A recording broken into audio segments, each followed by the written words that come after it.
اے بیویو، تم بھی اپنے اپنے شوہر کے تابع رہو، اس لیے کہ اگر بعض ان میں سے کلام کو نہ مانتے ہوں تو بھی تمہارے پاکیزہ چال چلن اور خوف کو دیکھ کر بغیر کلام کے اپنی اپنی بیوی کے چال چلن سے خدا کی طرف کھنچ جائیں، اور تمہارا سنگھار ظاہری نہ ہو، یعنی سر گونجنا اور سونے کے زیور اور طرح طرح کے کپڑے پہننا، بلکہ تمہاری باطنی اور پوشیدہ انسانیت حلم اور مزاج کی غربت کی غیر فانی آرائش سے آراستہ رہے، کیونکہ خدا کے نزدیک اس کی بڑی قدر ہے۔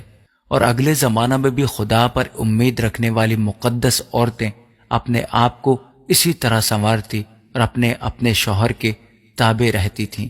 چنانچہ سارہ ابراہیم کے حکم میں رہتی اور اسے خداوند کہتی تھی، تم بھی اگر نیکی کرو اور کسی ڈراوے سے نہ ڈرو تو اس کی بیٹیاں ہوئیں۔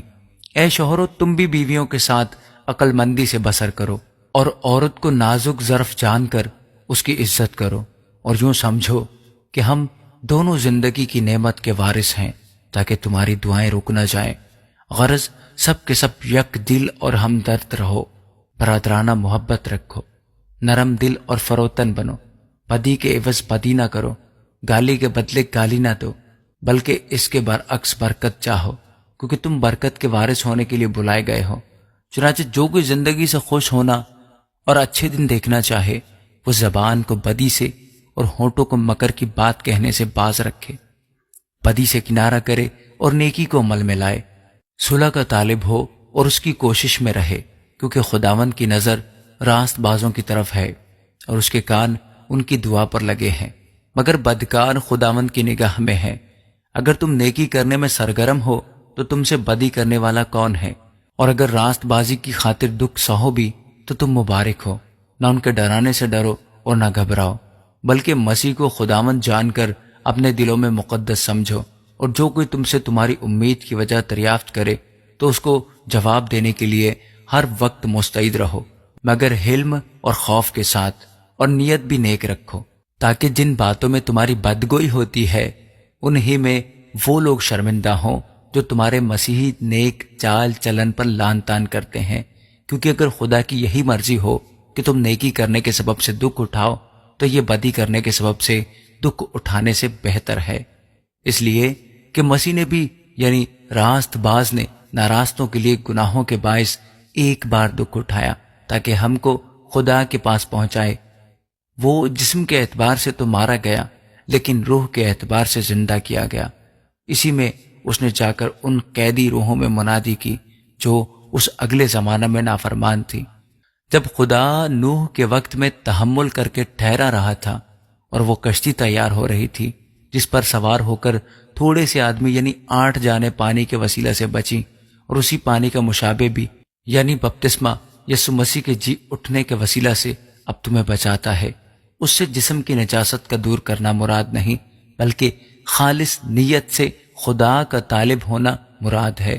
وہ آسمان پر جا کر خدا کی دہنی طرف بیٹھا ہے، اور فرشتے اور اختیارات اور قدرتیں اس کے تابع کی گئی ہیں۔ آمین۔ پطرس رسول کا پہلا عام خط اور اس کا 4 باب۔ پس جبکہ مسیح نے جسم کے اعتبار سے دکھ اٹھایا تو تم بھی ایسا ہی مزاج اختیار کر کے ہتھیار بند بنو، کیونکہ جس نے جسم کے اعتبار سے دکھ اٹھایا اس نے گناہ سے فراغت پائی، تاکہ آئندہ کو اپنی باقی جسمانی زندگی آدمیوں کی خواہشوں کے مطابق نہ گزارے بلکہ خدا کی مرضی کے مطابق، اس واسطے کہ غیر قوموں کی مرضی کے موافق کام کرنے اور شہوت پرستی، بری خواہشوں، مے خواری، ناچ رنگ، نشہ بازی اور مکروہ بت پرستی میں جس قدر ہم نے پہلے وقت گزارا وہی بہت ہے۔ اس پر وہ تعجب کرتے ہیں کہ تم اسی سخت بد چلنی تک ان کا ساتھ نہیں دیتے اور لان تان کرتے ہیں۔ انہیں اسی کو حساب دینا پڑے گا جو زندوں اور مردوں کا انصاف کرنے کو تیار ہے، کیونکہ مردوں کو بھی خوشخبری اسی لیے سنائی گئی تھی کہ جسم کے لحاظ سے تو آدمیوں کے مطابق ان کا انصاف ہو، لیکن روح کے لحاظ سے خدا کے مطابق زندہ رہیں۔ سب چیزوں کا خاتمہ جلد ہونے والا ہے، پس ہوشیار رہو اور دعا کرنے کے لیے تیار۔ سب سے بڑھ کر یہ ہے کہ آپس میں بڑی محبت رکھو، کیونکہ محبت بہت سے گناہوں پر پردہ ڈال دیتی ہے۔ بغیر بڑبڑائے آپس میں مسافر پروری کرو، جس کو جس جس قدر نعمت ملی ہے وہ اسے خدا کی مختلف نعمتوں کے اچھے مختاروں کی طرح ایک دوسرے کی خدمت میں صرف کریں۔ اگر کوئی کچھ کہے تو ایسا کہے کہ گویا خدا کا کلام ہے۔ اگر کوئی خدمت کرے تو اس طاقت کے مطابق کرے جو خدا دے، تاکہ سب باتوں میں یسوع مسیح کے وسیلہ سے خدا کا جلال ظاہر ہو۔ جلال اور سلطنت عبدالآباد اسی کی ہے، آمین۔ اے پیارو، جو مصیبت کی آگ تمہاری آزمائش کے لیے تم پر بھڑکی ہے، یہ سمجھ کر اس سے تعجب نہ کرو کہ یہ ایک انوکھی بات ہم پر واقع ہوئی ہے، بلکہ مسیح کے دکھوں میں جوں جوں شریک ہو خوشی کرو، تاکہ اس کے جلال کے ظہور کے وقت بھی نہایت خوش و خرم ہو۔ اگر مسیح کے نام کے سبب سے تمہیں ملامت کی جاتی ہے تو تم مبارک ہو، کیونکہ جلال کا روح یعنی خدا کا روح تم پر سایہ کرتا ہے۔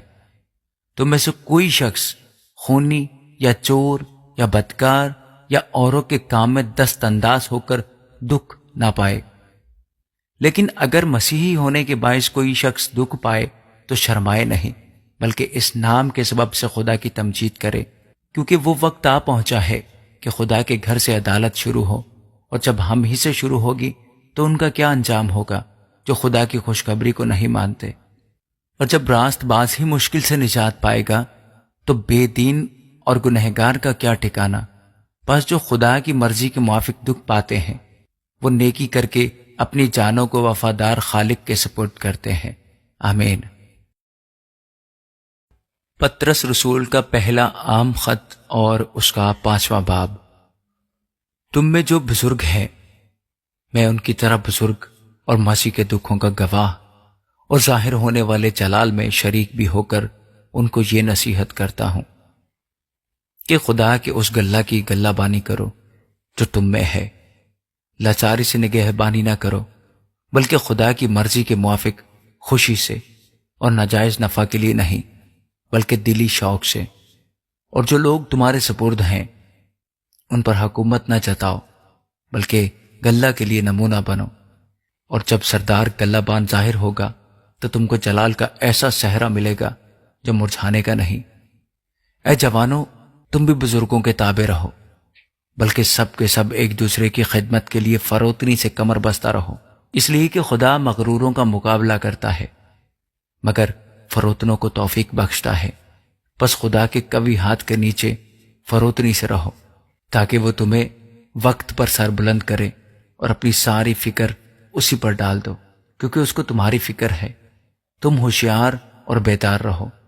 تمہارا مخالف ابلیس گرجنے والے شیر ببر کی طرح ڈھونڈتا پھرتا ہے کہ کس کو پھاڑ کھائے۔ تم ایمان میں مضبوط ہو کر اور یہ جان کر اس کا مقابلہ کرو کہ تمہارے بھائی جو دنیا میں ہیں ایسے ہی دکھ اٹھا رہے ہیں۔ اب خدا جو ہر طرح کے فضل کا چشمہ ہے، جس نے تم کو مسیح میں اپنے ابدی جلال کے لیے بلایا، تمہارے تھوڑی مدت تک دکھ اٹھانے کے بعد آپ ہی تمہیں کامل اور قائم اور مضبوط کرے گا۔ عبدالآباد اسی کی سلطنت رہے، آمین۔ میں نے سلوانس کی معرفت جو میری دانست میں دیانتدار بھائی ہے مختصر طور پر لکھ کر تمہیں نصیحت کی، اور یہ گواہی دی کہ خدا کا سچا فضل یہی ہے، اسی پر قائم رہو۔ جو بابل میں تمہاری طرح برگزیدہ ہے، وہ اور میرا بیٹا مرکز تمہیں سلام کہتے ہیں۔ محبت سے بوسہ لے لے کر آپس میں سلام کرو۔ تم سب کو جو مسیح میں ہو اطمینان حاصل ہوتا رہے، آمین۔